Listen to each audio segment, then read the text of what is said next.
somewhere along the line, you changed. You stopped being you. You let people stick a finger in your face and tell you you're no good. And when things got hard, you started looking for something to blame. Yeah, I'm not getting a copyright strike. Drew, you're up. Let me tell you something you already know. The world ain't all sunshine and rainbows. It's a very mean and nasty place, and I don't care how tough you are. It'll beat you to your knees and keep you there permanently if you let it. But it ain't about how hard you hit. It's about how hard you can get hit and keep moving forward. How much you can take and keep moving forward. That's how winning is done.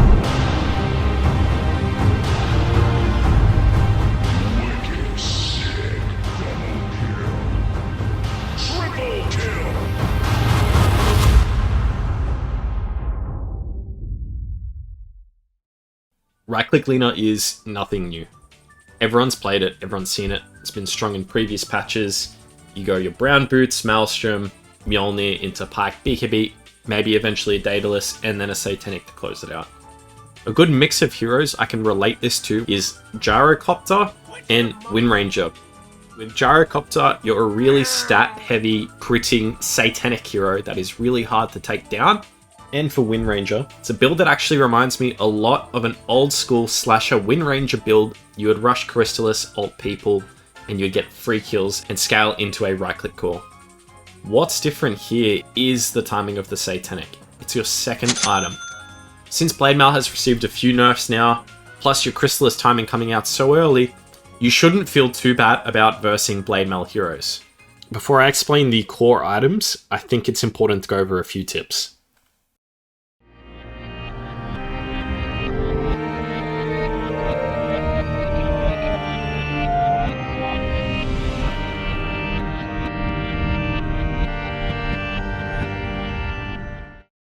Alright, so this must be played mid. You are the guy with the bigger stick. Because Lina is so good at trading, you can just win any 1v1 matchup. It's a different story if it's a 2v2, so just take it mid. We're going to be getting treads, using our wand, and tread swapping to keep our resources high and just get the most out of every trade you make. Lina's got a huge attack range, but a slow projectile. That means if you fire before getting stunned, your hits will travel in the air, and you can recover health while you are disabled. Never ever run away. If you are getting chased or getting ganked, just turn around with your spells. This is the better play most of the time. You can see in the time it takes to kill me, I get a favorable trade. Now, if you're unsure what to do, the best play is just to hit creeps, because you have such an incredible late game. Just play towards this, and if you get ganked, the chance of you turning around and killing them is actually really, really high. Compare the same net worth to a Terrorblade. Yeah, the Terrorblade's going to have Manta, Diffusal Pike, whatever it may be, but for the same amount of net worth, the Satanic Crystallis combo does way more. I mean, really just think for a second what this item does. Lina now becomes a frontline hero, can bait, can help tank Roche, can reliably rush straight damage because Satanic will cover it, and literally every talent Lina takes in the game improves Satanic in some way or form. This last tip is so simple. All you are doing is putting auto attack on when you play Lina. I've set it to a hotkey, which I can show you how to do in just a second. So when I hit the L key, it will change between standard and always attack. In lane, I have this on standard. Now, this is for obvious reasons. I want to be controlling the lane and not auto-attacking it when it's not necessary. And then once I leave the laning stage, I will hit it again, and I will keep this on for the rest of the game, because there is no reason that you shouldn't have this on. If you get jumped, you can have your hero click people before you're even doing anything. When you cast one of her clunky spells, you don't have to click anything to attack anyone. It'll just start happening.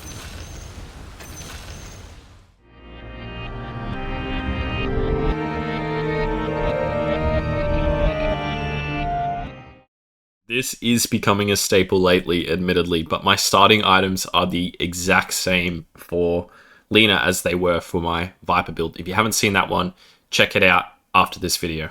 At its most basic level, you're looking at Treads, Wand, Crystallis, and Morbid Mask as your way into the game, way to farm, way to threaten, way to recover HP, regen, all these things. This item build allows you to do everything. And a big thing that I already know people are going to question is the no Falcon Blade, no Meta Boots, no bottle, no nothing.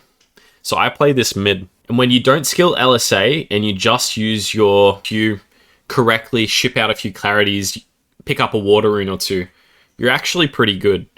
I'd never really have mana issues, and if I do have mana issues, I'm farming back towards my base to refill, and then TP out on a power spike. So let's say I get Crystallis and I recognize my game isn't too great, and I need to more or less farm half a Satanic or a full Satanic.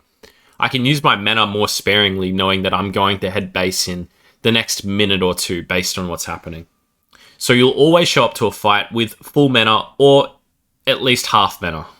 The items that really break the build is the Daedalus and the MKB. Everything you build after these items is completely up to you, and I mean it. I have a situational items group plus a late game ideal 6 slot. You can pick literally any item and it's going to do something. Basher if you need to take down a key target that's escaping with mobility. Lincoln Sphere is great if you're getting countered by some Lion Shaman Nyx that are trying to jump you. Armor is great first Drow. So Assault Cuirass, Shivas, and Lotus Orb are all great answers. Really just based upon the damage you're receiving, you could completely build around that. The only note I'll say is it's not really worth building magic resistance as Lina. You can do a casual cloak or an eternal shroud if you're that desperate, but Lina does have that 15 talent to help with that issue. And there is, of course, the beloved Blade Mail. Even though it's been nerfed, it is still a great item in concept, and Lina has a lot of EHP, so the more enemies hit you, the more damage they take. The Satanic keeps you high HP. You can see why the Blade Mail would have value later on into the game, or even in the mid-game portions of the game just before Satanic or after. Vlad's could be a cool thing. I think it's a bit of like a hipster choice. I had one Lina do this to me once, and I thought it was cool. He rushed Vlad's no boots, and maybe went Treads Maelstrom after or something like that. I think you could totally do the same thing. Treads Wand, crit Vlad's Satanic, and just double up on the lifesteal, and it's giving you bonus damage too. Imp Blink is really nice as Lina thrives off of starting the fight first. BKB Refresher is just a staple of Dota at this point. You see Razor and stuff completely build builds around this. It's really important for Lina to have BKB and Refresher in certain game circumstances. In short, you've got your core items, which are Treads, Wand, Daedalus, and Satanic. Follow up for extra DPS with MKB usually. But after these items, you are free to build anything in Dota and you will have some sort of impact.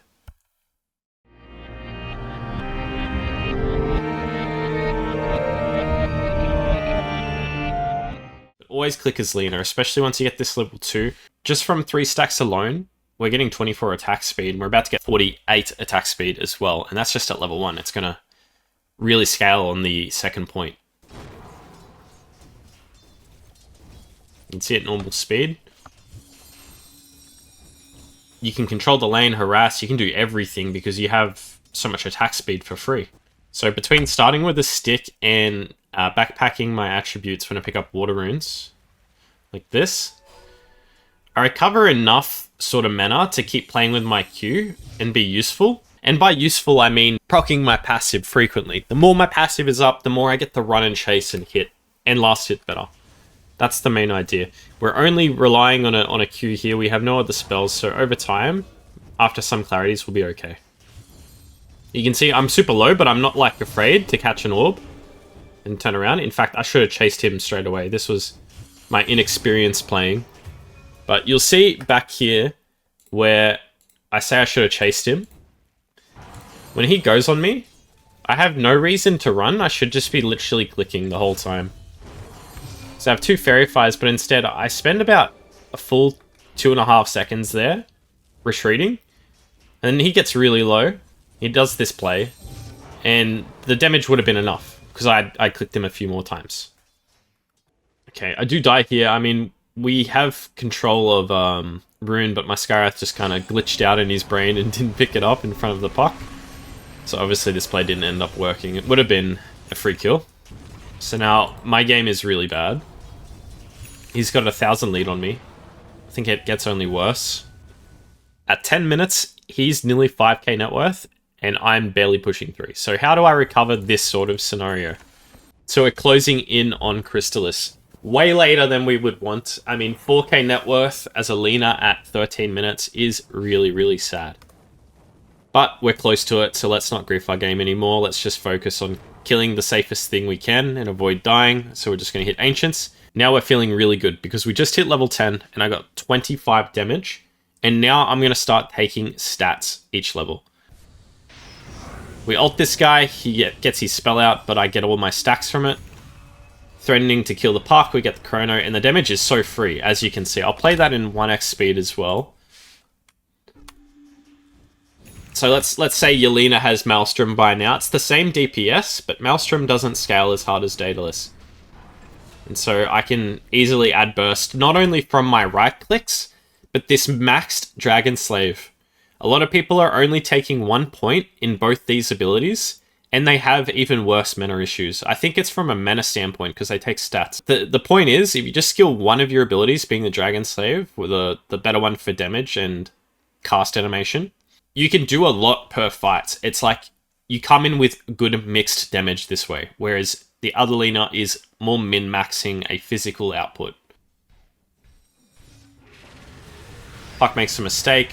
We get the burst out. Thank God for the Sky Silence. OP hero, guys. Pick that one. So good. As you can see, my teammates are going in for me. It's so easy. Let's talk about this level of stun, because I literally had just said that I don't level this for many reasons. There is one exception, guys. If the mid laner you are versing is a Yules buyer, whether they're buying Yules to help dispel or they buy Yules naturally, Puck was buying a Yules to dispel Sky's Silence. And so effectively, he will Yule set up for my stun, and I kill him a few times in this game, whereas without it, I'm not getting that kill. So every game of Dota is its own nuance, okay? And I think really you should be thinking about this every game. But when I say stuff like, I don't level stun, it's a generalization. It was really, really good this game and paid off. But you don't need to do this. Axe comes in, I'm going to Blade Mail at the last second.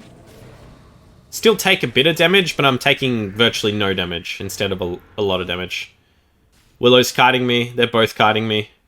Just trying to kill Willow, getting kited even more. Missed the stun, so I'm even misplaying a bit. But I'm using my wand. I should switch treads as well. And I've got an Essence Ring.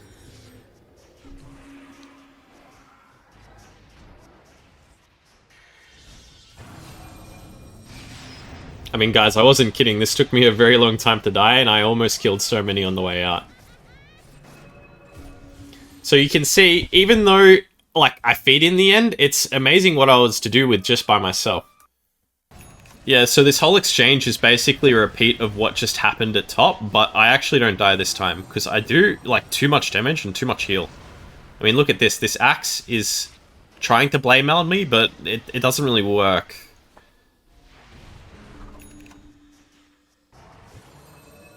I'll try and reposition so I'm not, like, getting caught by axe, but I'm backing up and attacking them as soon as they go on me again, just to keep the lifesteal going.